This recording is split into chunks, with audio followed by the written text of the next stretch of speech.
Boa noite a todos. Vamos iniciar mais um culto de domingo na Igreja Batista dos Jardins. Primeiramente, somos gratos a Deus por mais um dia de vida que Ele nos concede, né? Poder chegar até aqui com saúde, com nossas pernas, né? Graças a Deus. E também somos gratos também pelas nossas famílias também, né? A maioria estão aqui, e aqueles que não estão viajando, uma vez está com parente, né? Deus possa estar abençoando. Vamos começar orando. Eu vou orar. Somos gratos, ó Pai, por mais um dia de vida que o Senhor nos concede. Te agradecemos, ó Pai, pelo dom da vida, ó Pai. Que o Senhor nos deu através de Jesus Cristo, ó Pai. Somos gratos também, ó Pai, por Jesus, ó Pai, que morreu na cruz para nos salvar, perdoar nossas falhas e pecados, ó Pai. Perdoa, ó Pai, aquelas pessoas também que não conhecem a Ti também, que só possa chegar com providências, ó Pai, quebrantar esses corações, ó Pai. As pessoas que estão aí pensando que essa alegria que eles estão tendo aí momentânea, que eles acham que é certo, ó Pai. Mas sabemos, ó Pai, que não é a melhor escolha. A melhor escolha é Jesus. Que só possa estar tocando, ó Pai, esses corações. Aqueles que já passaram, ó Pai, pela Tua casa, possa tocar no coração e trazer, ó Pai, de volta. E aqueles que não conhecem também, que só possam estar tocando, ó Pai, que eles possam vir, ó Pai, para a Tua casa e aceitar a Ti, Senhor. Abençoa esse culto, abençoa essa noite. Abençoa os irmãos, ó Pai, que estão viajando, que só possam chegar neles, abençoar e trazer de volta, ó Pai, em paz. Essas coisas eu te agradeço, em nome de Jesus Cristo. Amém. Vamos agora para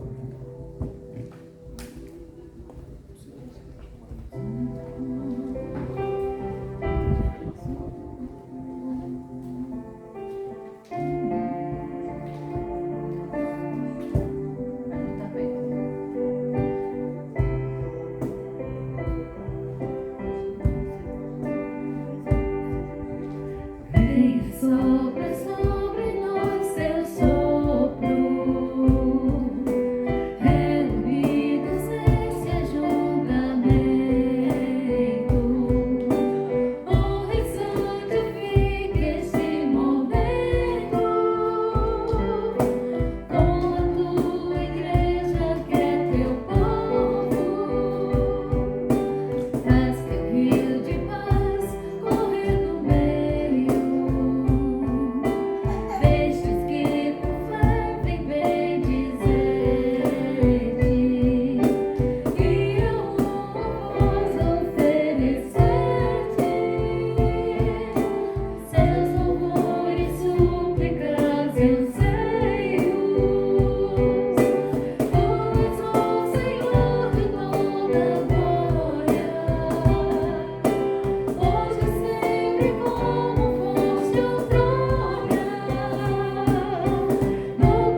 fazer essa reflexão na nossa vida, como o Senhor tem sido bom. Às vezes a gente não tem enxergado algumas coisas, a gente fixa tanto os olhos nas coisas ruins que a gente esquece de perceber o que o Senhor já fez por nós, está fazendo e ainda vai fazer. Né? Então que a gente possa pensar realmente o que o Senhor já tem feito em nossas vidas. Vamos ficar de pé.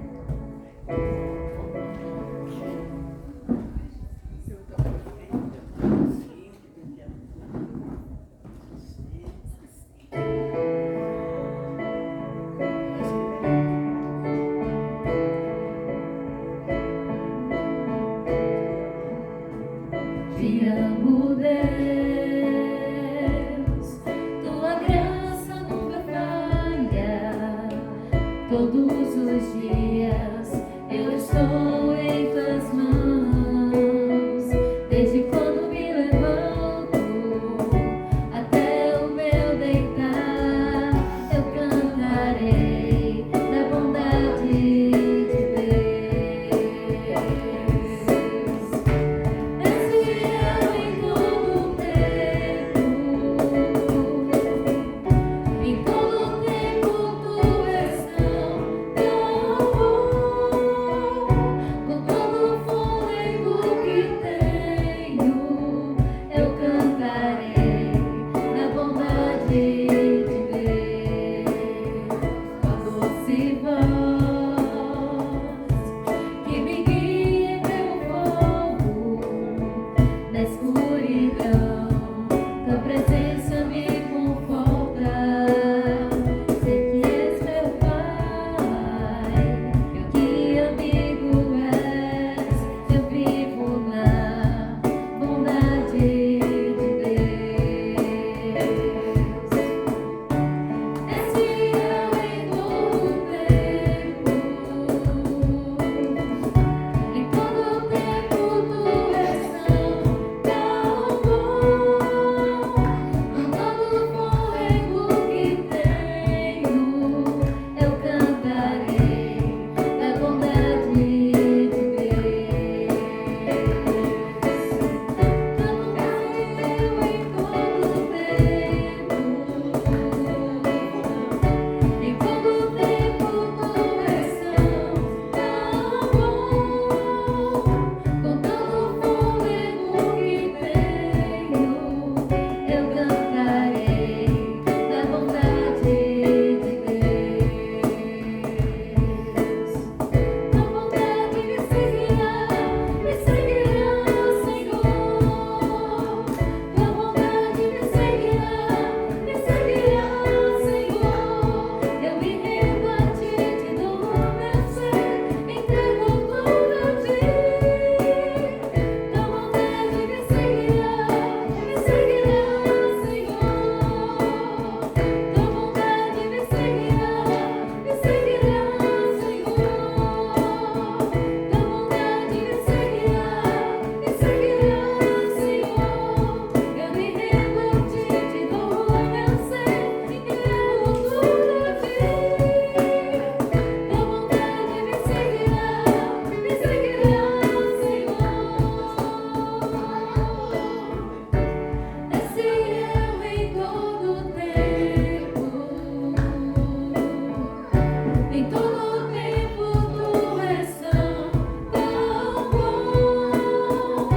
Com todo o fôlego que tenho, eu cantarei da bondade de Deus. És fiel em todo o tempo, em todo o tempo tu és tão bom. Com todo o fôlego que tenho, eu cantarei da bondade de Deus. Eu cantarei da bondade de Deus. Amém. Pode sentar, irmãos. Eu estava, essa semana, eu ouvi uma música que fazia muitos anos e eu não ouvia. E eu digo, não, eu vou cantar essa música porque ela me lembra algo que todos nós esperamos. Em nome de Jesus, que a gente aguarde. Ou o som da trombeta tocar para a gente subir, né? Ou o Senhor nos levar quando Ele quiser levar. Mas eu cantava essa música aos 13 anos de idade e isso me deixava ao explodir da trombeta.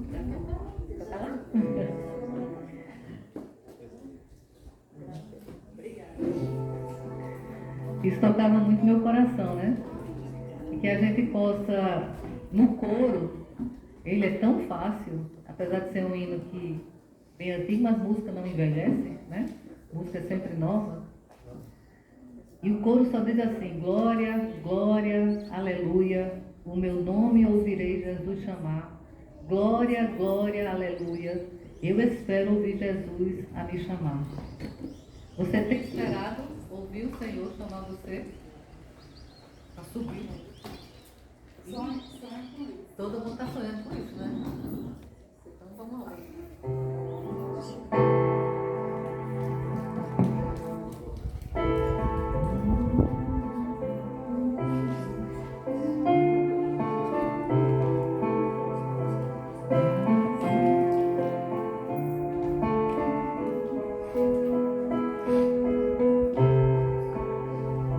Quando angelical trombeta neste mundo estrugir, o meu nome ouvirei Jesus chamar, pois eu creio na promessa e que Deus a vai cumprir. Quando ouvir Jesus meu nome proclamar. Glória, glória, aleluia, o meu nome ouvirei Jesus chamar. Glória, glória, aleluia, eu espero ouvir Jesus a me chamar. Quando o céu for enrolado e o sol não der mais luz, o meu nome ouvirei Jesus chamar. Nascerão até o mar, mas permanecerá Jesus, que meu nome vai na glória pronunciar. Glória, glória, aleluia, o meu nome ouvirei Jesus chamar. Glória, glória, aleluia, eu espero ouvir Jesus a me chamar. Que música suave a dizer pra mim ouvir, o meu nome Jesus Cristo anunciar. Oh, que gozo vai minha alma anunciar os céus fluir, quando Cristo o meu nome proclamar. Glória, glória, aleluia, o meu nome ouvirei Jesus chamar. Glória, glória, aleluia, eu espero ouvir Jesus a me chamar. Glória, glória, aleluia, o meu nome ouvirei Jesus chamar. Glória, glória, aleluia, eu espero ouvir Jesus a me chamar. Amém. Que essa seja a nossa maior esperança. É uma esperança que é certa, né? Amém?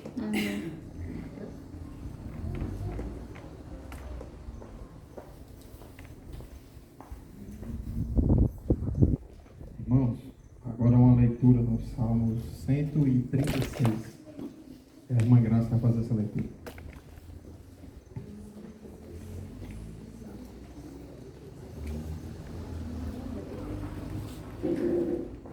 Graça e paz, a igreja do Senhor. Foi uma queima-roupa, né, que eu pedi para o irmão. E nem que coisa maravilhosa ele disse conosco, né? Sonhei com você hoje, né? E agora eu vou aproveitar e vou contar o sonho, porque foi uma coisa muito boa. Eu sonhei que eu e a Eunice estávamos sentadas conversando sobre as coisas do céu, a grandeza daquilo que nós esperamos. Como tudo está fluindo para isso, vamos aproveitar a oportunidade, né? Eu conversava com ela, eu dizia, olha lá, não vai haver mais tristeza, não vai haver mais dor. E era uma empolgação, um entusiasmo tão grande que eu estava falando. E a beleza da Eunice faz, sabe o que é comigo? Dá uma olhadinha assim para o alto, dá um belo sorriso e cai. Eu digo, eu não acredito nisso, foi pro céu, Jesus. Eu vou ficar aqui, eu não acredito que ela vai na minha frente, né? Mas eu acordei tão feliz, porque a gente, é bom a gente saber que a gente está dormindo e está sonhando com o céu, né? Está sonhando com as promessas de Deus que Ele tem para o seu povo. Nós não estamos sonhando com coisas ilusórias, né? Com conquistas terrenas. Eu fiquei muito feliz, eu acordei saltitante de alegria, né? Porque eu disse, oh Jesus, é tão bom sonhar com as coisas do alto, né? Com a esperança que nós temos do Senhor fazer, que o Senhor vai nos levar e que Ele vai secar dos nossos olhos toda lágrima, né? Que não haverá mais tristeza nem dor, que não haverá mais doença nenhuma, nós não vamos mais ver um velório, né? Uma situação fúnebre. Isso é muito bom. E eu fiquei muito maravilhada, né? E eu pedi ao irmão Mateus para me dar essa oportunidade. Não, como eu já falei muito, eu vou ler um pouco só, né? Porque o salmo é bem extenso. Mas eu vou ler um pouco. Rendei graças ao Senhor, porque Ele é bom, porque a sua misericórdia dura para sempre. Rendei graça ao Deus dos deuses, porque a sua misericórdia dura para sempre. Rendei graça ao Senhor dos senhores, porque a sua misericórdia dura para sempre. A único que opera grandes maravilhas, porque a sua misericórdia dura para sempre. Aquele que com entendimento fez os céus, porque a sua misericórdia dura para sempre. Aquele que estendeu a terra sobre as águas, porque a sua misericórdia dura para sempre. Porque aquele que fez grandes luminares, porque a sua misericórdia dura para sempre. Aquele que criou a mim e a você, porque a sua misericórdia dura para sempre. Eu louvo a Deus porque Ele, na sua misericórdia, tem me sustentado.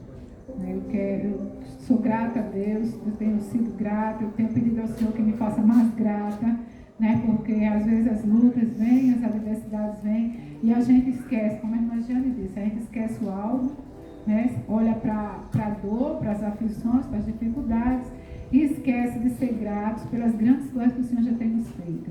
O Senhor já fez a maior obra, Ele já fez, o maior milagre, Ele já fez, que foi nos salvar. Né? De nos querer para si, porque olhando para nós mesmos, nós já sabemos que não temos nada de bom, né? Mas Deus nos amou e Ele nos quis para si e nos chamou um a um, né? Então eu louvo a Deus e agradeço por tudo que Ele tem feito, né? E que Ele atraia cada dia mais a gente para Ele, que nos ajude a ser fiel, porque Ele é digno de fidelidade. Eu sempre que oro, eu digo, Senhor, me dá dessa fidelidade, porque só o Senhor é fiel. A gente não pode ter o que não compra no mercado.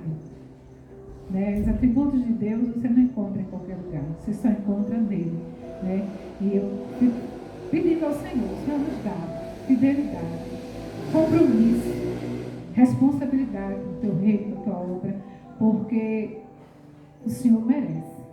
Ele pagou alto preço por nós, um povo merecedor. E eu agradeço a oportunidade, em nome de Jesus.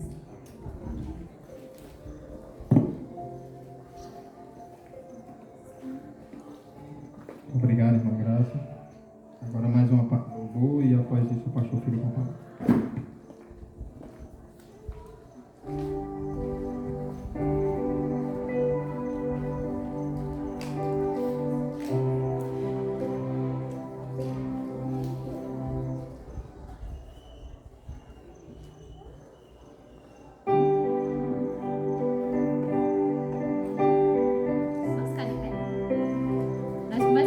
Essa música domingo passado e hoje estamos mais ou menos.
assistindo também o culto, mas eu queria que elas ficassem em pé, só ficar em pé para a gente orar por vocês, onde vocês estão.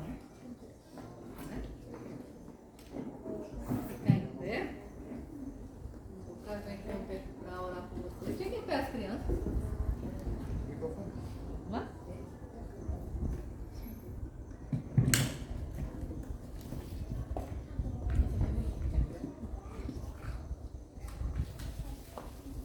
Eu vou só passar a câmera, só para vocês mostrar vocês.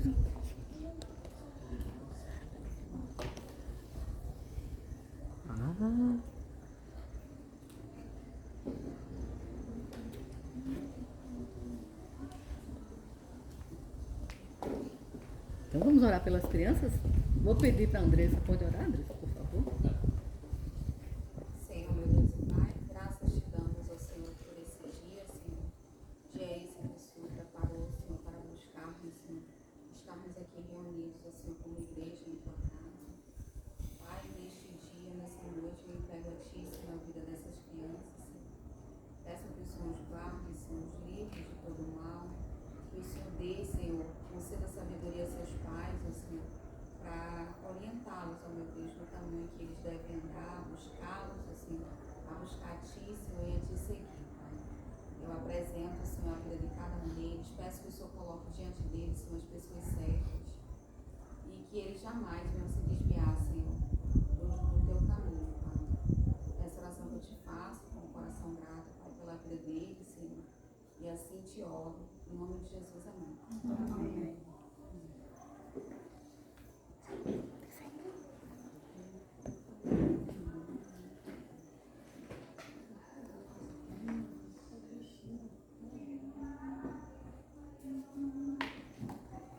Ok, hoje o texto está lá no livro de Marcos, capítulo 8, versículo 35.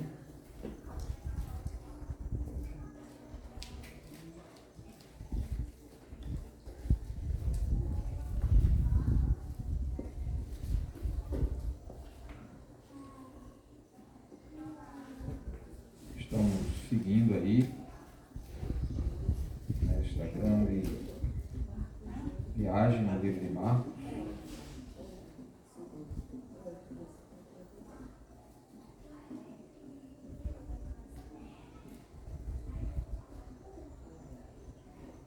Os textos vão aparecer aí à medida que Larissa for podendo passar, certo? Vai mostrar os textos aí na tela para facilitar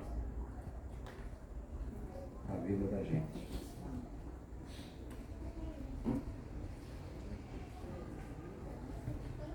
Nós vimos em palavras anteriores a essas aqui, no versículo 35,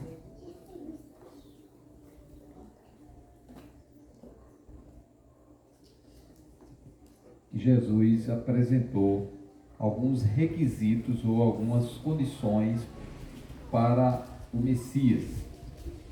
Diz que o Messias, o Cristo, ou as palavras que ele costumava usar, o Filho do Homem, deveria, sofrer muitas coisas, ser rejeitado, também ser morto, mas também ressuscitaria no terceiro dia.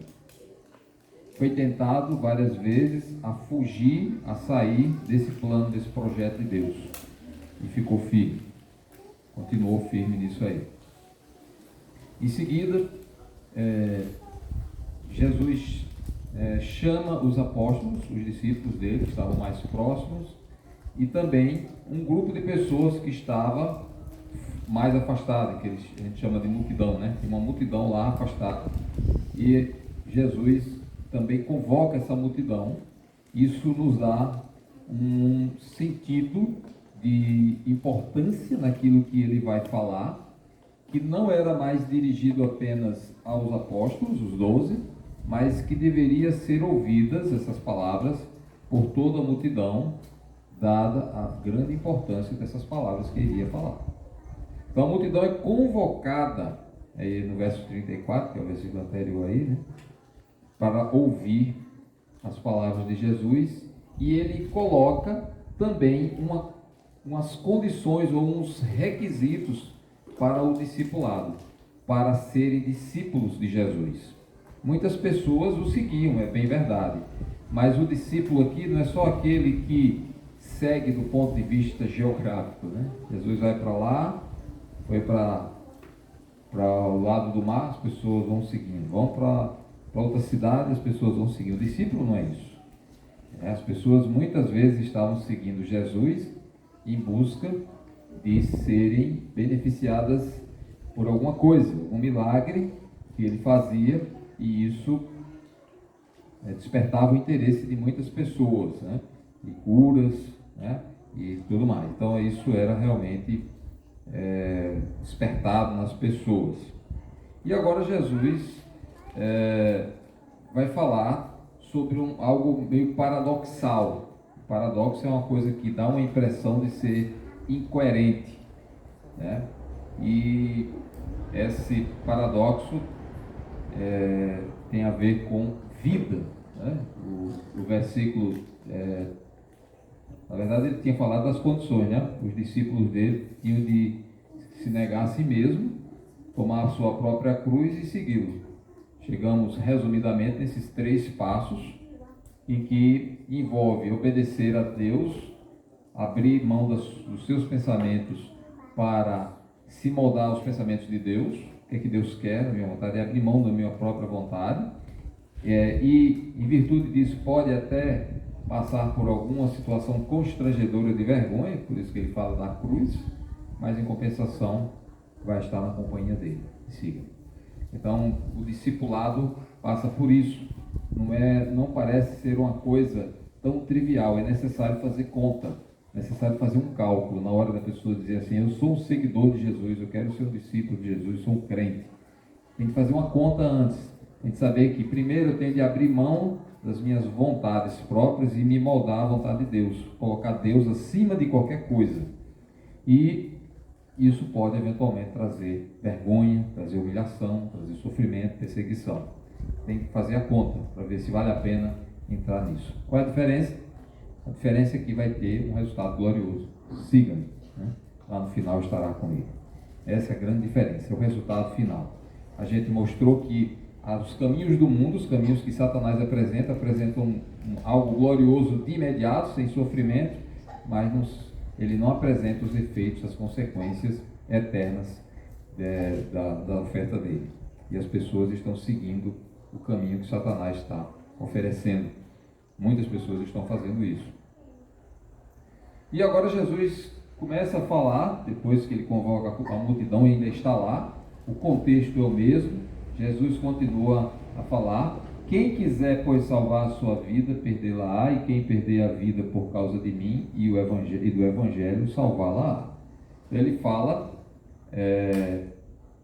de salvar a vida e perdê-la ao mesmo tempo. Ao mesmo tempo, quem perder a vida por causa de mim e do Evangelho vai salvá-la.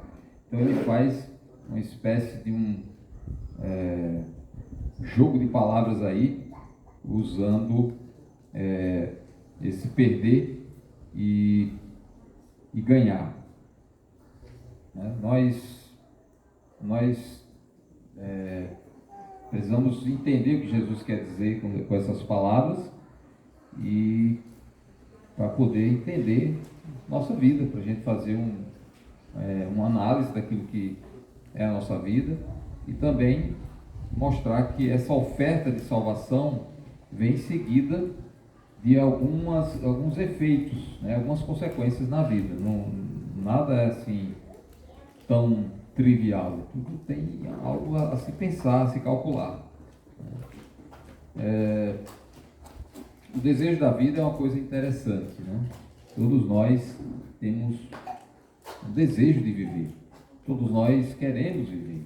Não é comum as pessoas quererem morrer, não é o natural. As pessoas querem viver. Desde cedo as crianças lutam, né? Vivem, querem viver, os pais tomam cuidado.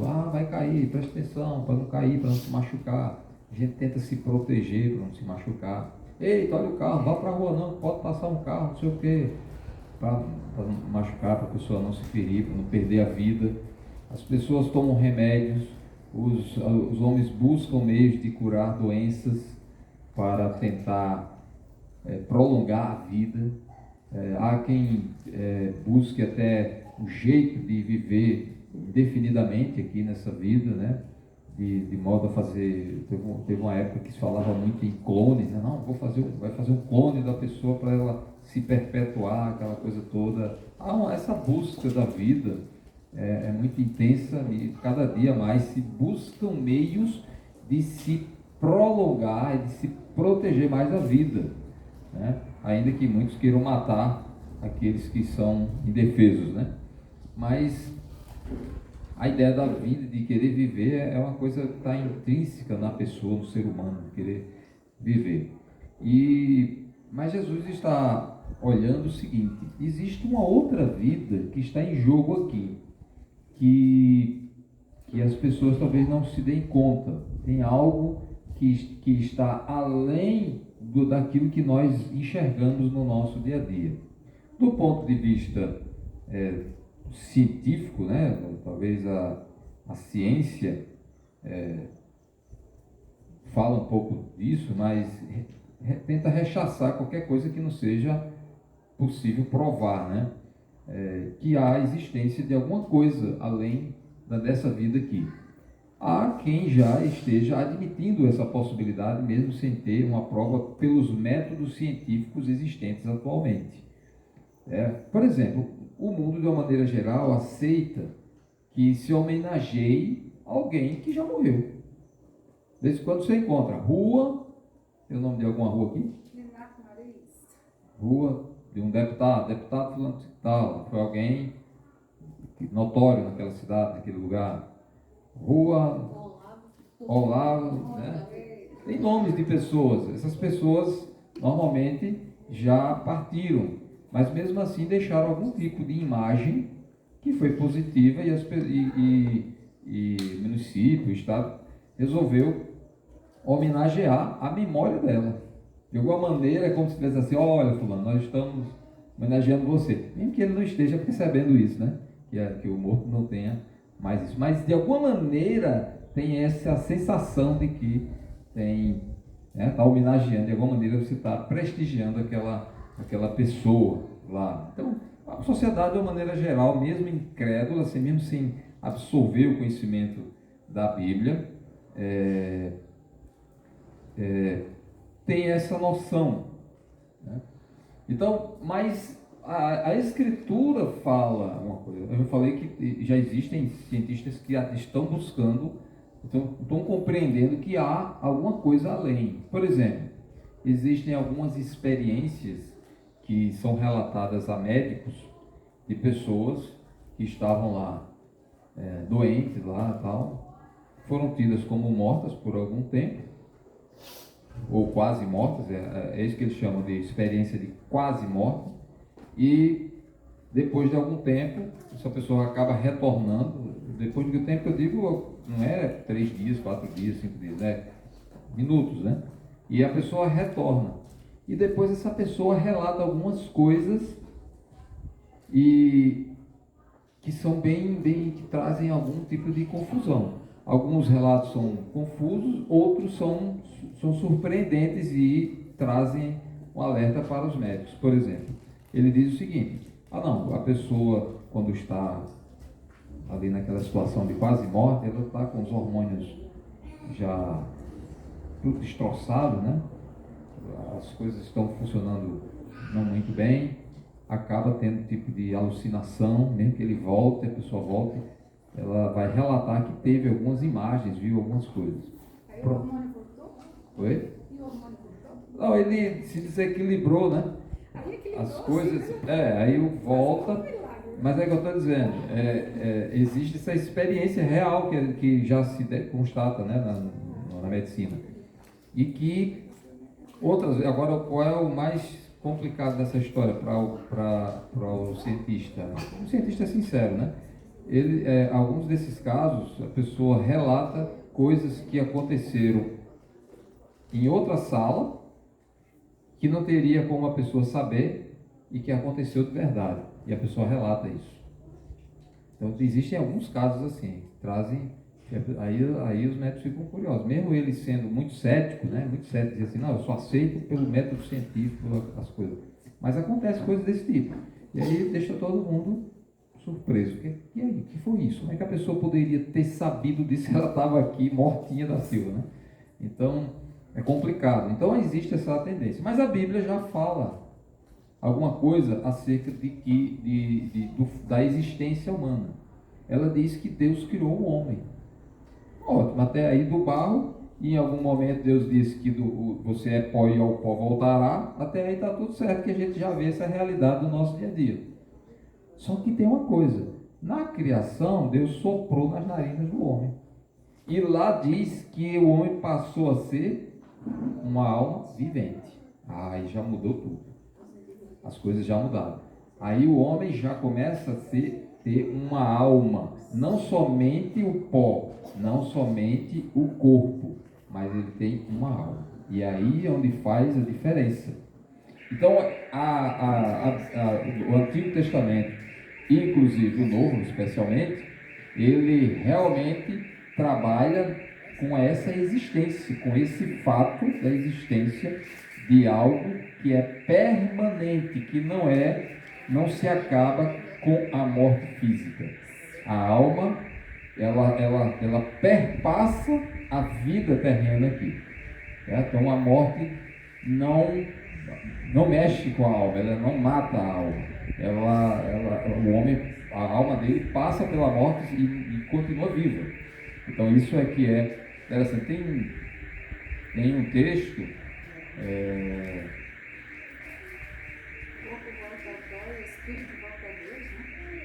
Fala que o espírito volta a Deus, né? Também, e que a alma é minha, né? A alma é de Deus, ele que criou, ele vai voltar. E essa alma vai chegar um momento que ela vai ter uma espécie de balanço, vai ser feito um balanço com ela, um juízo, vai ser feito uma avaliação dessa alma. Deus vai avaliar, a alma é dele, vai para ele e ele vai avaliar, vai julgar as almas, né? Então isso é uma coisa que é surpreendente. Então Jesus diz que é uma coisa muito importante essa vida que permanece, e por isso ele chama não só os apóstolos, mas também chama toda a multidão. Olha, isso é uma coisa muito séria. Você pode lutar para salvar a sua vida, mas você vai perder se você fizer do jeito como o mundo está fazendo. Agora, em mim, se for por minha causa, aí é diferente. Você perder a sua vida por minha causa, aí vai salvar a sua vida. Então Jesus está ensinando coisas fundamentais para a alma da pessoa, para a vida da pessoa. Um exemplo que a gente vê, alguns textos, por exemplo, no Salmo, né? Salmo 73, Larissa, verso 25, né? O Salmo 25 ele diz: quem mais tenho eu no céu? O salmista. Olha só que o conhecimento que ele tinha ainda era limitado, mas mesmo assim, ele diz: quem mais tenho eu no céu? Não há outro em quem eu me compraza na terra. Não sei, nem no céu nem na terra. Aí ele segue: ainda que a minha carne e o meu coração desfaleçam, olha só, ainda que a minha carne e o meu coração desfaleçam, a morte, Deus é a fortaleza do meu coração e a minha herança para sempre. Então fala da eternidade, fala da esperança que o salmista tem em Deus, e nele é que há essa esperança, e fala da eternidade.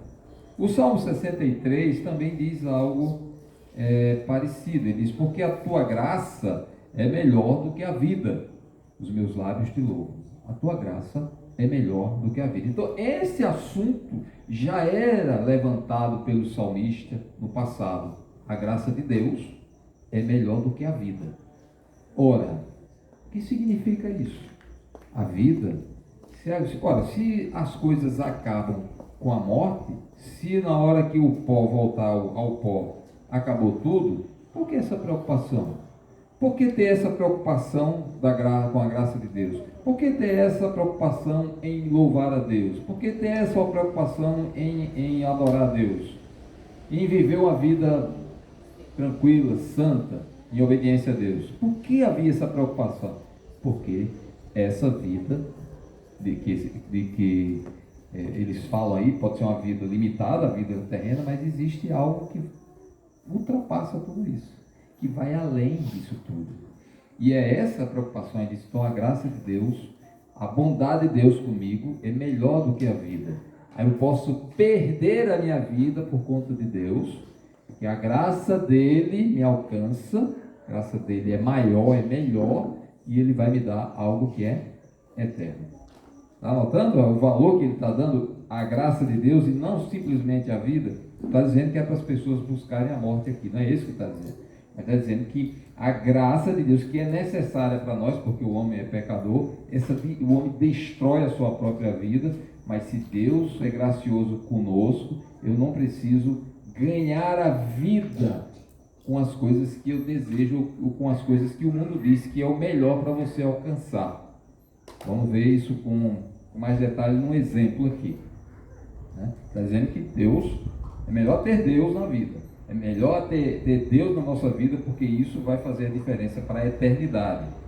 O exemplo que eu trago está em Eclesiastes capítulo 2, a partir do versículo 1. É um homem sábio. As pessoas podem falar, constatam, as pessoas vieram de longe para ver a sabedoria de Salomão, e ele até registra, e ele admite isso realmente, que ele era muito sábio. Deus concedeu a ele uma sabedoria incrível. E nessa sabedoria, ela não ficou só em sabedoria. Deus concedeu a ele, pela graça dele, muita riqueza, muito poder. E ele era um rei em Israel, um rei que viveu em paz com muitos reinos. Ele conseguiu manter boas relações internacionais e conseguia convencer as pessoas e reinava com muita sabedoria e enriqueceu muito também. Ele teve muita riqueza e muita prosperidade. E agora ele chega no final da vida dele e ele vai fazer um resumo. Esse resumo está aqui, um pedacinho dele. Disse comigo, isso aqui é Salomão falando. Eu disse comigo. Ele está dizendo, ele está lembrando o passado dele, aquilo que ele fez. Olha o que eu fiz, preste atenção no que eu fiz na minha vida. Olha, eu te provarei com a alegria. Então agora ele está dizendo, quero curtir a alegria desse mundo. Goza, pois, a felicidade. Então agora, pronto, o mundo está oferecendo felicidade.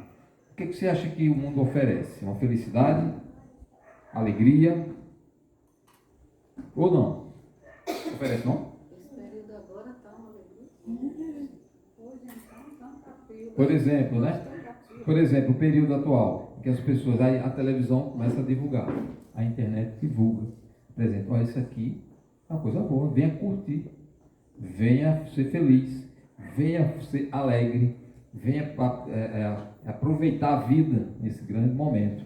Claro que existem muitos interesses na história, aí por trás, para atrair as pessoas, está atraindo as pessoas. Então o mundo apresenta todo tipo de coisa, várias coisas, para dizer assim, isso aqui você vai sentir alegria, com isso aqui você vai ter felicidade.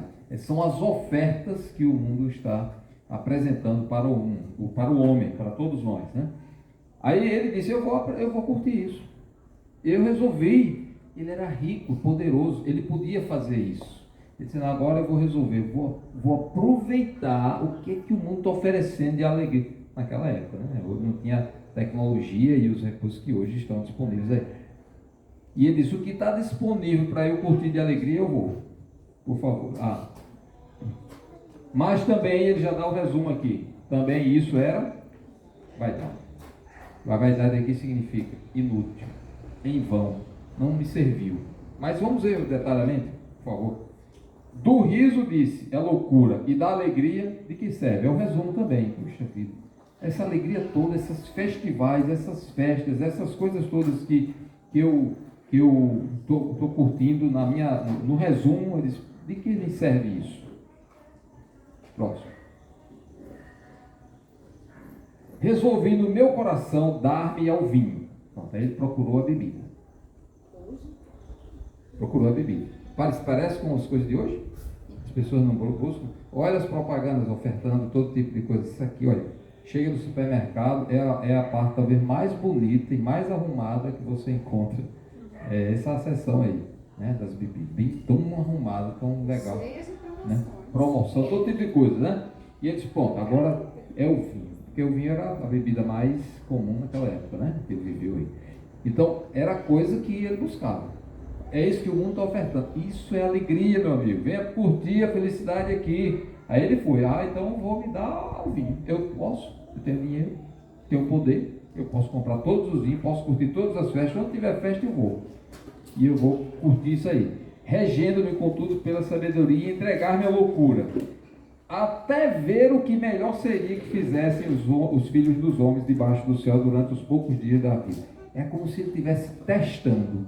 O que é eu me entregar à bebida, a essa curtição toda aí da vida, até o máximo que puder. Eu quero saber em que vai dar isso, qual é essa experiência, eu vou ver até o limite, para ver se isso vai ser bom mesmo. Está vendo o que ele quer dizer? É isso. Eu vou testar até o fim, vou curtir o que puder. Não é a felicidade, não é a alegria? Está aqui, eu vou até topar, até ver o que melhor seria que fizessem os filhos dos homens embaixo do céu durante os poucos dias da sua vida. Ele ia dar um resumo aqui, já dando um alerta do relatório dele. São poucos anos. Você não vai viver bebendo esse vinho e essa curtição toda durante 200 anos. 200 anos não. Talvez 40, 50, depois já vai curtir a cirrose, talvez, né? Depois aí vai curtir outra coisa, não a bebida. E lá vai. Mas aqui ele já disse, e mesmo que eu vá no fundo disso aí, eu vou curtir isso durante poucos dias da minha vida. Bom, ele tentou isso, vamos lá. Aí empreendi, outra coisa que ele fez. Empreendi grandes obras. Edifiquei para mim casas, plantei para mim vinhas. Agora eu vou fazer uma pergunta para vocês. Qual é a palavra que mais aparece nesse versículo e no próximo? Próxima. Fiz jardim e pomares para mim, e nestes plantei árvores frutíferas de toda espécie. Vai.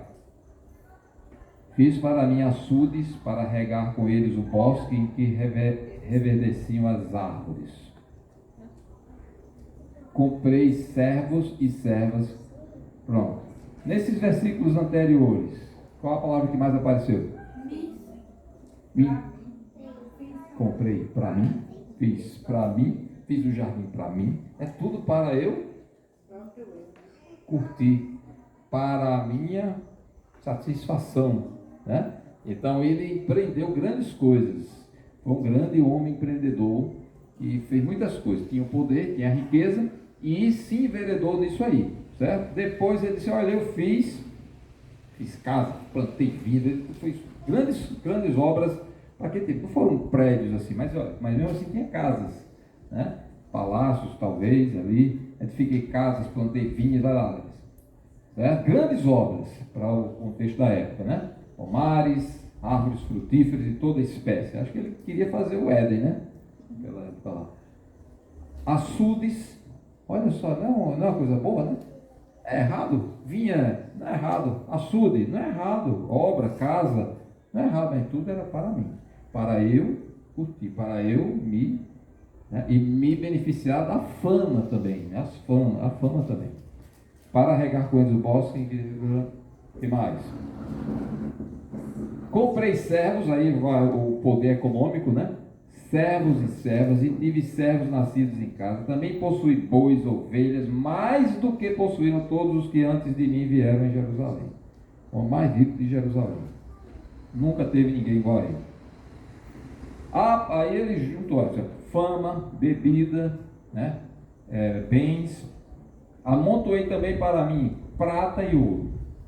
Prata e ouro. Riqueza material, dinheiro. E tesouros de reis e de províncias. Muita gente vinha e trazia presentes. Os reis recebiam presentes. Jesus não foi o rei, recebeu o presente. Só que foi só os três não, né? Os magos que vieram do Oriente, né? Vieram lá e entregaram. Só um entregou um pouquinho de ouro lá para Jesus, né? Mas ele amontoou. Aqui, Salomão amontoou coisa. Então vinha, trouxe o presente aqui. Qual o presente para o rei? Ouro e prata. Traz aqui. Presente de rei. Vai juntando, amontoou. Foi juntando.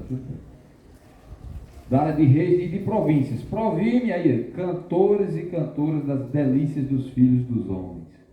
Né? Músicos. Eu quero tudo musical. Viver aqui no som ambiente. E também mulheres e mulheres. A contagem é grande de mulheres que Salomão tinha. Não vou nem dizer aqui que eram centenas de mulheres. Em acordos que fazia com os reis, com os povos vizinhos, né? Então, para ter o paz, casava com um, casava com outro, casou com gente de todo tipo lá. E aí as mulheres, né? Engrandeci-me e sobrepujei a todos os que viveram antes de mim em Jerusalém, perseverou também comigo a minha sabedoria. Ele não deixou de ter a consciência da sabedoria, ainda que vivesse a loucura, né? Próximo. Tudo quanto desejaram os meus olhos, não lhes neguei, nem privei o coração de alegria alguma, nada. O que eu achei que tinha era de motivo de alegria, de me alegrar, de me satisfazer, eu fiz. Pois eu me alegrava com todas as minhas fadigas, e isso era a recompensa de todas elas. Me sentia recompensado com aquilo, né? Aparentemente. Considerei, agora ele para um momento, depois de tudo isso que ele enfrentou, que ele curtiu, que ele viveu, ele disse, eu parei para pensar em tudo isso. Considerei todas as obras que fizeram as minhas mãos, como também o trabalho que eu, com fadigas, havia feito. Ele fez uma análise de tudo. Já lembra que ele está numa idade já avançada dizendo isso. E o que é que ele conclui?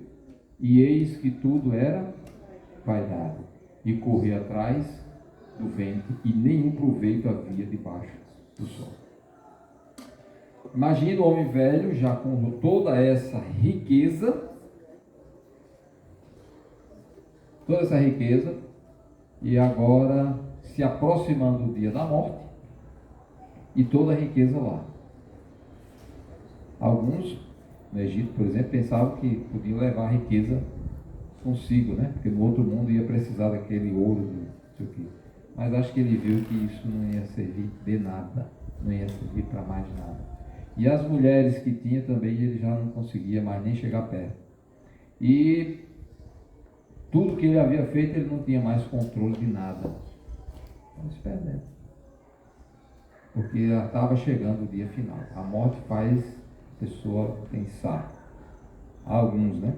Às vezes precisa chegar perto para pensar. Às vezes demora para a pessoa se alertar para isso. O fato é que no final ele chega a essa conclusão. Bom, foi Salomão. Ele chegou a essa conclusão, claramente, né? E temos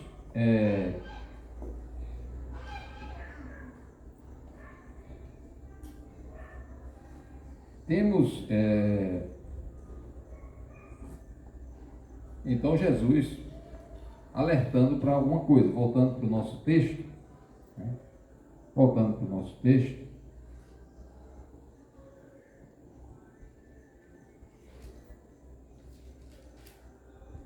Nós vimos que Deus formou o homem do pó da terra, soprou nele o fôlego de vida, o homem passou a ser alma vivente. Tem algo além do corpo. Em Eclesiastes 3, o texto, partindo lá daquilo que a gente estava vendo, versículo 11, diz assim: tudo fez Deus formoso no seu devido tempo. E diz uma coisa interessante: também pôs a eternidade no coração do homem, sem que este possa descobrir as obras que Deus fez desde o princípio até o fim. Ainda que no homem tenha a eternidade, ele não consegue ver as obras que o Senhor fez, e nem o futuro também, né? Interessante. Mas ele tem algo permanente, que não é o corpo. Tem algo que permanece, que não é o corpo, né? Ele pôs a eternidade no coração do homem. Então, tem algo além que talvez a ciência não esteja admitindo ainda, mas já percebe que tem alguma coisa, né? Talvez com o tempo vai ser constatado ou vai ser demonstrado com os métodos científicos que existirem mais para frente, mas já se percebe. E o bom senso diz que há algo além do corpo. A existência do homem já diz isso. E Jesus faz algumas perguntas fundamentais para que a gente se alerte com essa realidade. Marcos 3, 8, versículo 36, ele diz assim: que aproveita o homem ganhar o mundo inteiro e perder a sua alma. Aí Jesus chama a atenção. Ele não está falando só para os discípulos, está falando para toda a multidão. Que aproveita o homem ganhar o mundo inteiro e perder a sua alma? Essa é uma pergunta. Ele não dá resposta. Parece ser óbvia a resposta que está ali. Quer ver a outra? Próximo versículo, ele diz: então, que daria um homem em troca de sua alma? É outra pergunta que ele não dá resposta. Significa que Jesus está dizendo o seguinte: primeiro, reconhecendo absolutamente a existência da alma. É a primeira coisa que está aí bem clara, a existência da alma, certo? Algo que permanece. Depois, ele está dizendo que é muito importante a alma. Primeiro, ele convoca todo mundo para ouvir, e ouvir, inclusive, essa pergunta. Então, ele diz, é muito importante a alma, e o que você vai fazer com ela vai repercutir eternamente e pode ser irreversível. Porque ele diz que um homem pode ganhar o mundo inteiro e ainda assim perder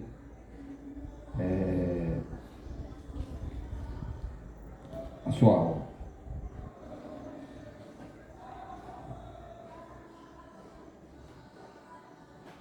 Então Jesus está dizendo assim, na sua opinião, aqui, pela pergunta de Jesus, se você colocar na balança aqui, o mundo inteiro, o que significa ganhar o mundo inteiro?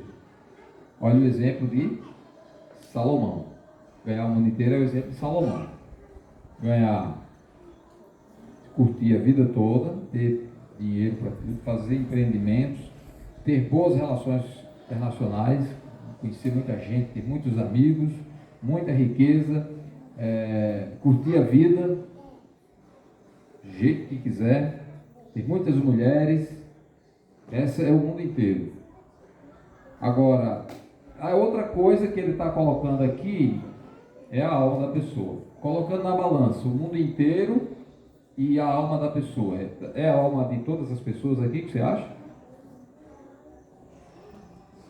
Acho que ele está se referindo individualmente. Um homem, uma alma. A pergunta que Jesus está fazendo é a seguinte: está aqui o mundo inteiro desse lado e está aqui a alma da pessoa. Quem é que vale mais? É uma resposta. Por que, Vitória? Você acha que é? Você tem ideia de por que seja mais valioso o mundo inteiro do que... O que você acha?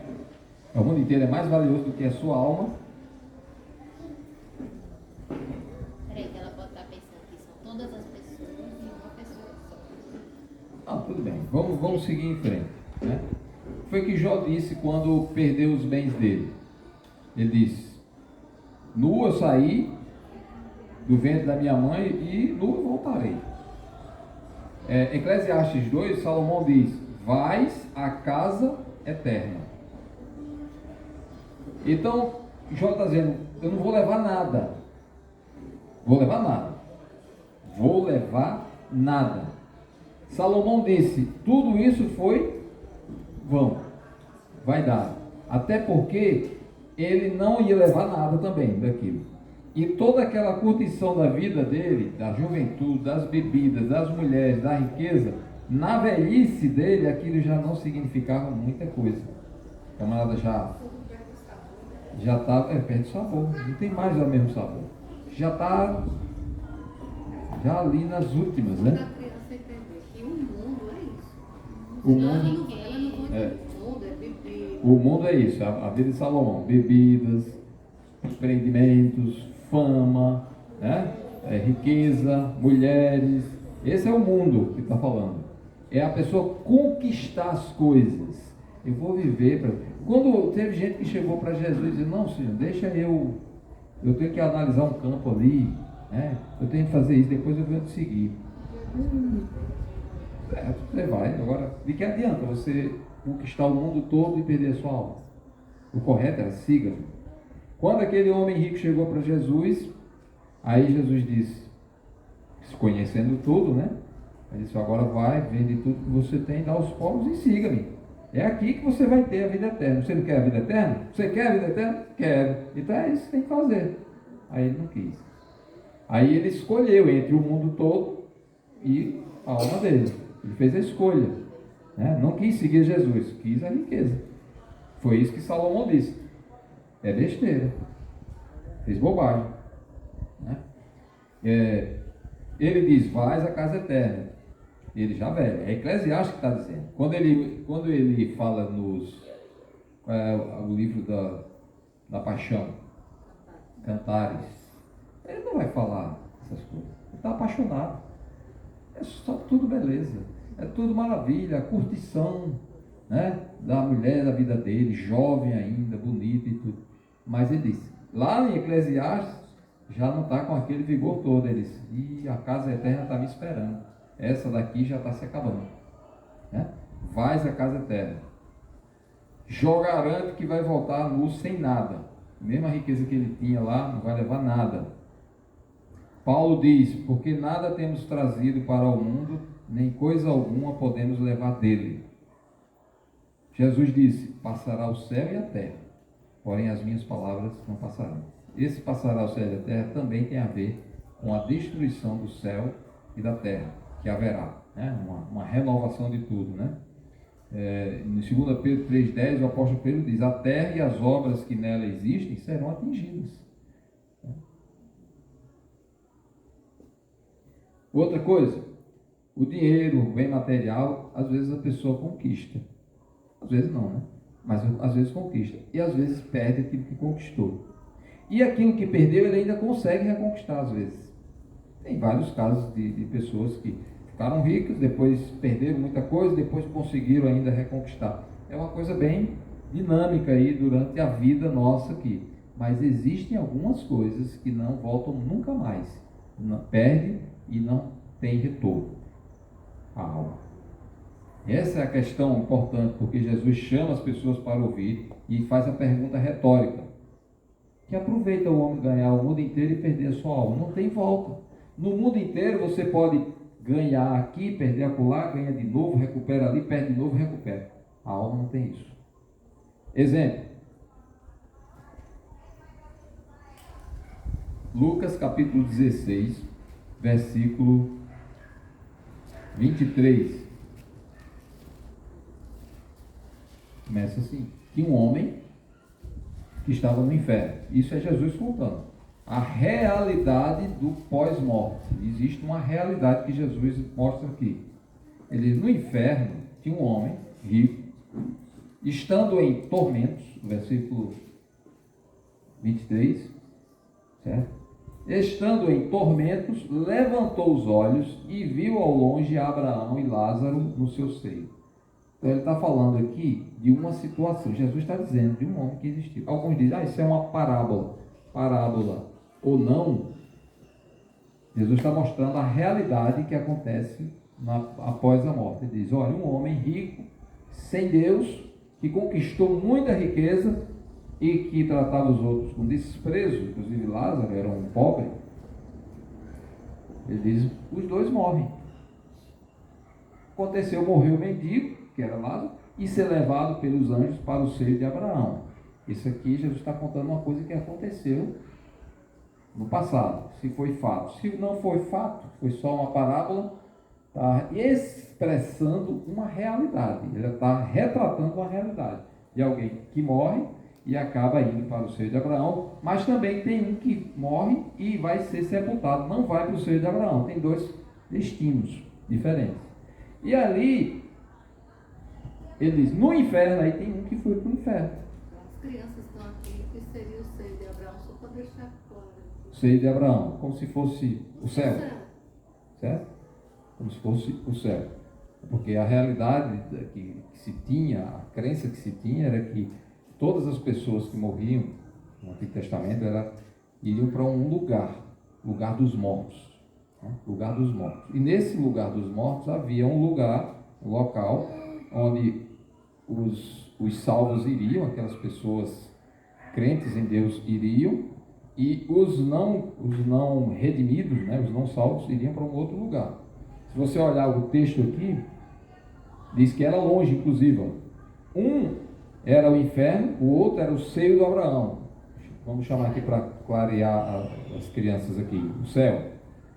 Só que uma coisa é longe da outra. Observe lá que aquele primeiro homem estava no inferno e lá tinha tormento e era baixo. Ele tinha que levantar os olhos para ver algo superior que estava em cima. E isso era longe. Observe aí os detalhes. Jesus está descortinando para a gente, mostrando assim, abrindo a cortina para mostrar o que acontece. Descortinar abrir para a gente entender, para a gente ver a realidade. Entendeu, Miguel? Que é descortinar, é pegar uma cortina que está fechada, ninguém vê, aí ele abre e a gente começa a ver. Ele está dizendo isso, ó. Tem um homem que morreu, foi para o inferno, o outro foi para o seio de Abraão, o céu. E lá, esse que está no inferno, ele estava em tormentos, estava baixo e estava longe. Certo? Baixo. Tinha de olhar para cima para ver alguma coisa. Estava longe. E ele viu, ele teve ele percebeu que Lázaro estava nesse lugar, no seio de Abraão, que é um lugar de refrigério, ou o céu. Né? E estava lá. O que é que aconteceu nesse momento aí? Jesus contando. Esse homem que estava no inferno fez 2 pedidos, pelo menos. Está registrado aí 2 pedidos. Primeiro, clamando, disse: Pai Abraão, tem misericórdia de mim. É um pedido. Misericórdia, né? Então eu vou dizer que tem pelo menos 3. Eu não vou considerar isso agora. Manda Lázaro que molhe em água a ponta do dedo e me refresque a língua, porque estou atormentado nesta chama. Então você já vê as características do local. É um lugar de tormento, fala de chama, se pede para refrescar a língua, está atormentado, talvez com uma sensação de sede, insaciável, né? E ele queria pelo menos a ponta do dedo de Lázaro que chegasse lá perto dele. Mais uma vez ele coloca Lázaro para servir ele, né? Até ali ele queria que Lázaro o servisse, né? Lázaro vivia mendigando lá perto da casa dele, como se fosse um serviçal. Ele continua, mesmo lá no inferno, com aquilo da ideia: não, mande Lázaro, que Lázaro faça isso, que Lázaro faz aquilo, Lázaro faz isso. Lázaro é o serviçal, né?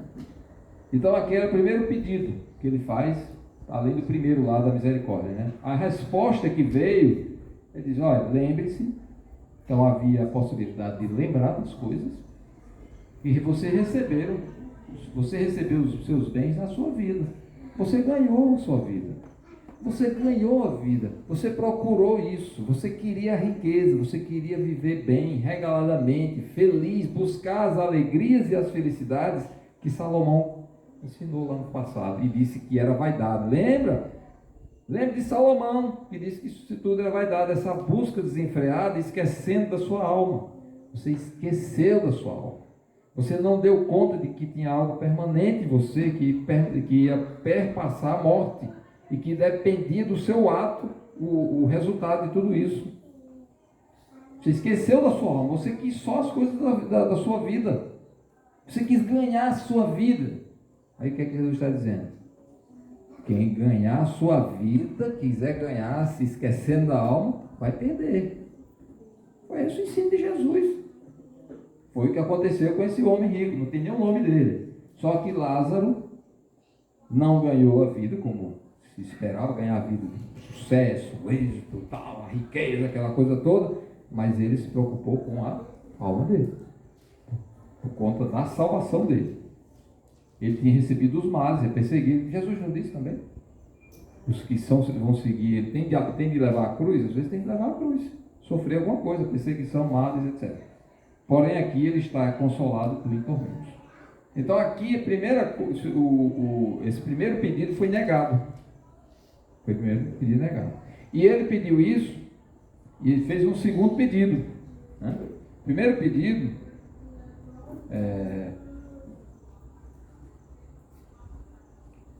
foi negado. O segundo pedido segue e ele diz assim. Oi? Entendeu o sinal?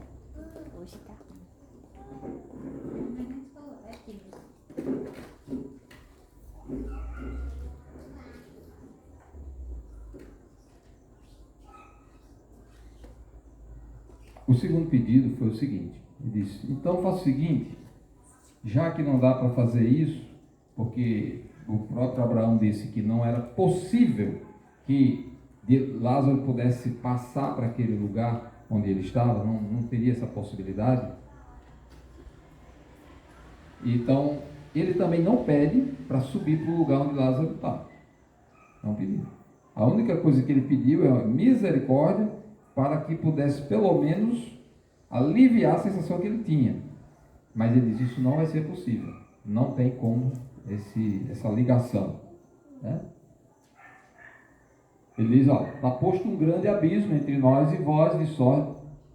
Abraão estava lá também. Entre nós, Abraão estava lá.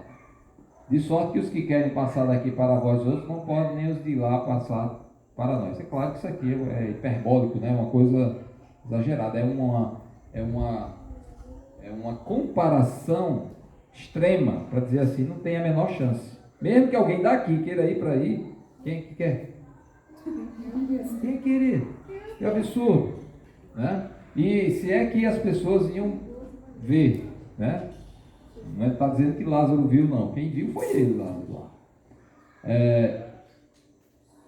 Então replicou, pai, eu te imploro que mandes a minha casa paterna. Que o mandes. Pai, eu te imploro que o mandes. Mais uma vez pedindo para Lázaro trabalhar, né? Ressuscita Lázaro e manda ele lá na casa dos meus pais. Porque eu dei 5 irmãos para que eles dê testemunho, a fim de não virem também para este lugar de tormento. Ora, mais um pedido é feito. E ele sabia, ele tinha uma noção muito, muito boa de que tinha a família dele, ele não queria que os familiares passassem por aquele tipo de sofrimento, e sabia uma coisa também, que era necessário que alguém desse testemunho, que alguém falasse para os familiares dele, para alguém alertar. Não busque ganhar a sua vida do seu jeito aí, valorize a sua alma. Não está dizendo que você vai viver feito um miserável, não é isso que está dizendo. Está dizendo que você não deve buscar isso em detrimento da sua alma. Valorize o que você tem da alma, que é eterno, algo que permanece. Então, de que adianta? Preste atenção, por isso que ele diz: negue-se a si mesmo, tome a sua cruz e siga. Essa é a ordem de Jesus. E ele diz: existe o testemunho, a pregação, o falar, pregar, para ensinar o caminho da verdade. Ele queria isso, ele sabia que era necessário isso.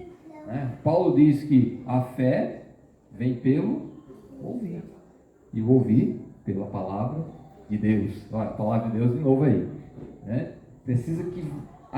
ele tinha essa noção do testemunho. O que ele errou aí foi que o método. Quer dizer, o método é alguém sair do túmulo e ir lá assustar a familiar dele lá. O certo era isso. Porque imagine agora alguém sair do túmulo ali, você já sabe, né? O desespero de quem está passando perto do cemitério, alguém saindo lá. Então é Lázaro ressuscitar e falar para os pais dele lá, para eles não virem. Certo? Então era essa a ideia. Se Lázaro aparecer e disser: olha, valorize a sua alma, creia no Salvador, creia na salvação de Deus, não vá buscar só as coisas materiais nessa vida, porque isso vai levar à perdição, porque isso não leva a nada, vai levar à perdição. Por favor.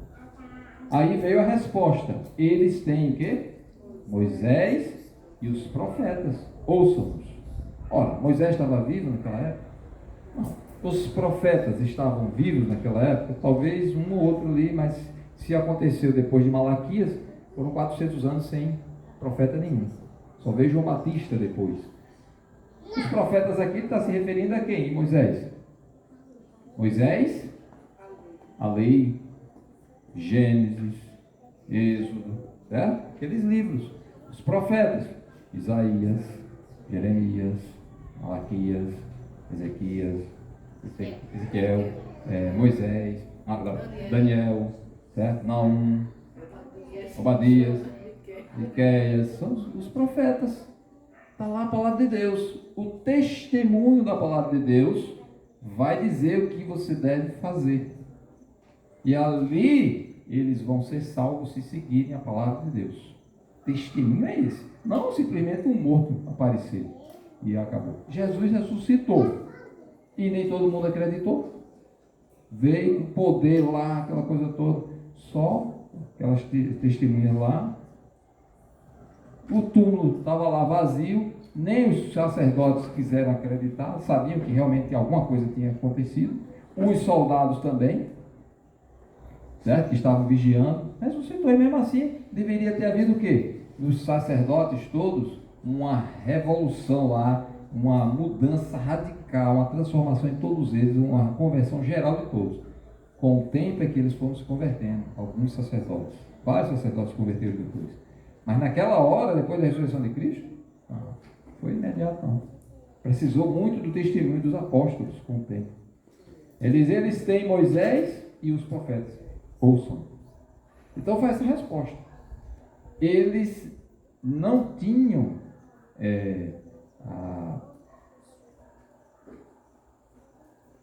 ele não pediu aí, em momento nenhum, que ele fosse livrado daquele tipo de situação. Ele disse: Senhor, me leve para aí, não me dê mais uma chance. Nem isso ele pediu, nem pediu para mudar de local. Mas aí o Abraão já disse: nem alguém daqui que queira ir para aí pode ir, nem vocês daí podem vir para cá. Acabou. Não tem mais chance. É essa a ideia. Ele não pediu mais nada. Então, em relação a esse livramento dele, agora ele estava preocupado com os que estavam vivos. Era essa a preocupação dele agora, da família dele. Mesmo que usou o método errado. O método certo é Moisés e os profetas. A Bíblia, a palavra de Deus, que ensina o correto, a verdade. E era isso que ele deveria, que os parentes deles deveriam fazer. Então nós vemos aqui nessas poucas palavras de Jesus, a importância que ele está dando à alma e o que as pessoas deveriam pensar mais em relação às suas vidas. Você vai buscar o mundo inteiro e está esquecendo a sua alma. De que adianta isso? A resposta é: não adianta nada. Quanto é que você vai dar pela sua alma? Quanto vale? Se for procurar, não, eu vou conquistar o mundo todo e vou ofertar pela minha alma. Não vai ter, não tem nada. A resposta óbvia que Jesus está deixando aqui é: não existe. O mundo todo que você tem aí não vai comprar a sua alma. Por mais riqueza que você tenha. Salomão tinha tudo, e ele diz: tudo é vaidade, não serve para nada. Esse homem era rico, e mesmo assim ele nem se atreveu a dizer: mas eu tenho meus bens lá, pode dar para todo mundo, para os pobres lá, e para eu sair daqui. Tinha a menor chance. Jesus está alertando com todo cuidado e com vigor. Ele convoca todo mundo para fique atento à sua alma. Valorize a sua alma. Valorize aquilo que você tem, que é eterno. Porque as coisas que você tem aí, a alegria e a felicidade que o mundo está oferecendo, elas são temporárias. Jesus mesmo recebeu essa oferta, né? Eu dou todos os reinos do mundo, disse Satanás. Eu lhe dou todos os reinos, você vai ter tudo. Ele rejeitou essas ofertas. E que adianta ter o mundo todo e perder algo? Ele tinha um projeto, um plano, uma missão a ser cumprida. E assim, todos nós temos um grande risco, um poder tremendo de destruir aquilo que é valioso, que é a alma. Nós podemos destruir nossa alma. Quer seja dando ênfase às coisas materiais dessa vida, esquecendo, rejeitando, deixando Deus de lado. É uma maneira de a gente destruir. Tem outra maneira de destruir, é quando você vai dando crédito a doutrinas falsas, a uma teologia completamente alheia ao que diz a palavra de Deus. Jesus disse: olha, a maneira de salvar sua alma é o seguinte: quer ser meu discípulo? Eu sou o caminho, a verdade e a vida. Ninguém vem ao Pai senão por mim. Quer me seguir? Negue-se a si mesmo. A mente de Deus tem de ir para a sua mente. Abra mão do seu desejo, da sua busca, e veja o que é que Deus quer para você. Quais são os mandamentos de Deus, os principais. Ama a Deus sobre todas as coisas. Deixa Deus em primeiro lugar em tudo. Em segundo lugar, você vai vendo as outras coisas, né? E em primeiro lugar, o Senhor. Eventualmente vai precisar enfrentar a vergonha, o desprezo, a rejeição, a humilhação. Pode ser, leva a sua cruz. E aí você vai estar comigo. Essa é a maneira de salvar. Só Deus salva. Agora, perder, ele pode perder. Basta rejeitar a salvação que vem dele. Basta buscar o mundo todo, tudo nessa vida, vai buscar curtir, aproveitar o melhor dessa vida, e vai buscar tudo, mas esquece a alma que é eterna. Outra maneira de destruir a própria alma. Então, o melhor investimento que alguém pode fazer na sua própria vida é investir na sua alma, no seu futuro eterno, naquilo que é eterno, naquilo que vai durar eternamente, que é a sua alma. De que adianta? Jesus pergunta, né? De que adianta? Não adianta nada, por mais esforço que você tenha feito, e por mais conquista que tenha feito, não vai ter valor depois, se você não tiver a salvação que vem pela graça de Deus. Que o Senhor nos ajude a despertar, para valorizarmos mais aquilo que é permanente, não deixando de cumprir as nossas obrigações aqui nesse mundo. Temos aí as nossas obrigações, nossos compromissos, nossas responsabilidades, mas não pode esquecer de dar o primeiro lugar ao Senhor. Busque em primeiro lugar o reino de Deus e a sua justiça. A justiça de Deus para nós é Cristo. É Ele que nos justifica. E é a morte dele que nos justifica. A justiça de Deus para nós é Cristo. Em primeiro lugar, Cristo. Siga-o, tome a sua cruz, negue-se a si mesmo, siga-o, esteja comigo. E para não cair em perdição. As pessoas que nunca creram em Cristo estão aí buscando a vida, buscando tudo dessa vida. Porque, isso aqui é bom, isso aqui é o certo, a novidade é essa, vou atrás, é isso. Estão perdidos, desorientados. Jesus chama todo mundo e diz: venha, eu tenho algo muito maravilhoso para você. Eu sei que são poucos do ponto de vista proporcional, não é muito, mas lembre-se, Deus é o Criador, mas Ele dá a vida e Ele tira. Não pense que Deus vai se sensibilizar com os absurdos lógicos. Eu posso fazer qualquer coisa nessa vida, que Deus é misericordioso e bondoso e amoroso e vai me dar a vida eterna. Não vai nessa linha não, porque isso aí é um engano. Até o raciocínio humano consegue enxergar o engano que está aí. Vai nessa onda não. A pior coisa que alguém pode fazer é esquecer a sua própria alma. Que a gente possa investir naquilo que é eterno. Deus nos abençoe. E aqueles que estão longe de Cristo, longe de Deus, que acordem, para depois não ser tarde demais. Amado Deus, nós agradecemos pela sua bondade conosco, em nos favorecer com a sua palavra de orientação, de alerta, de salvação graciosa que está em Cristo. E assim, ó Deus, agradecemos pelo chamado que o Senhor nos fez, que o Senhor nos ajude a não esquecer esse chamamento, essa grande vocação, e podermos seguir com vigor, com coragem, com perseverança, essa rota, esse curso, esse novo rumo, nossas vidas, aguardando a bendita esperança. Que a Tua graça nos alcance, que possamos enxergar o valor de estar investindo nossas vidas em Cristo. E mais do que isso também, a nossa salvação no Evangelho. Nós agradecemos tudo isso em nome de Jesus. Amém. Interessante, eu falei não, Jesus disse, né?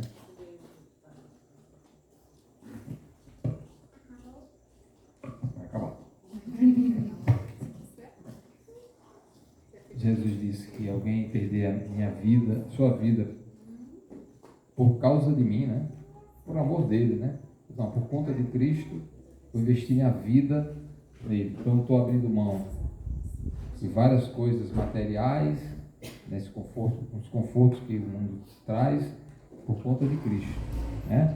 Por amor de Cristo, para viver na sua obra, no caminho dele. Às vezes a gente tem de abrir mão e às vezes perder algumas coisas, né? Perder algumas coisas de conforto, de prazeres, de amizades ou de alguma riqueza. E aí alguém pode dizer assim: não, mas eu amo a Cristo, eu sou de Cristo, você não pode me julgar porque você não sabe do meu coração. É verdade, eu não sei do coração, mas Jesus não falou só isso. Ele diz: por amor de mim, e o que mais? E do Evangelho. Ele acrescentou uma coisa lá. Significa que aqueles que vão seguir Jesus, está atrelado a essa vocação o Evangelho. O que significa Evangelho? É bonito, né? Quando a gente fala Evangelho, o que é Evangelho? Boas novas. Que boas novas são essas? A salvação que veio em Cristo. Eis que vos trago boas novas, que será de grande alegria para todo o povo. É que hoje vos nasceu na cidade de Belém o Salvador, que é Cristo o Senhor. Essas são as boas novas. É o Evangelho, a pregação, o testemunho, a expansão do Evangelho. Jesus já estava preparando os discípulos para a grande missão de pregar o Evangelho para todo mundo. Então não é só dizer assim: eu creio no Cristo, mas é fazer parte do Evangelho. Tem algo comunitário na história. Não é algo simplesmente individual. Não, eu creio em Cristo de coração, o que importa é meu coração, estou em casa, escondido no meu quarto, não vou fazer nada pelo Evangelho. Jesus não parou só, não é assim não. Por conta do Evangelho também. Não faço nada pelo Evangelho, eu não participo em nada, eu não contribuo em nada no Evangelho, não falo nada, não digo nada, não entrego nada, não participo em nada. Se Jesus falou a verdade, ele vai exigir isso de nós. Maior participação. Não é só crer e estar lá deitado na rede. É crer em Cristo e perder a vida por conta do Evangelho também. Aí eu preciso abrir mão de alguns confortos e prazeres do mundo por conta de Cristo e do Evangelho, da comunidade evangélica, do povo de Deus, cumprindo os mandamentos dele. Podemos esquecer isso não. Deus nos ajude, tenha misericórdia de nós, né? Vamos terminar esse nosso momento, né? Louvando o Senhor. Que doce voz tem o meu Senhor. E lembrando as crianças, sábado que vem tem a programação delas, 4h30 da tarde, né? Quem puder vir ajudar, vem ajudar, certo? Será muito bem-vinda a ajuda. Vamos ficar em pé para terminar?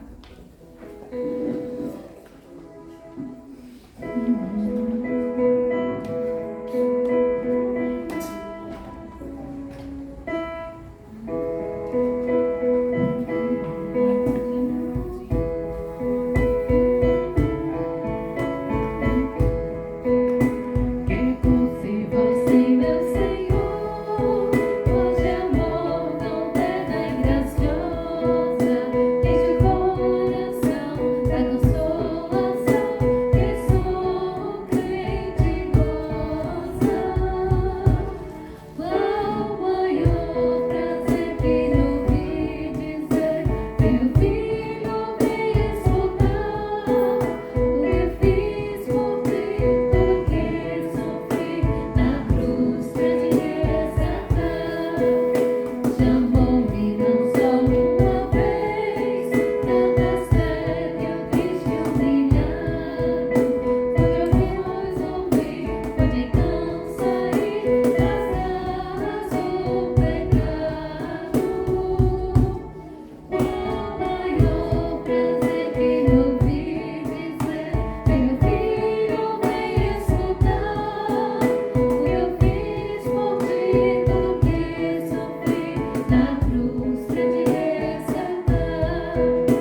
quarta-feira, no nosso culto de oração, às 8 horas. Dê um abraço no seu irmão. Que seja uma boa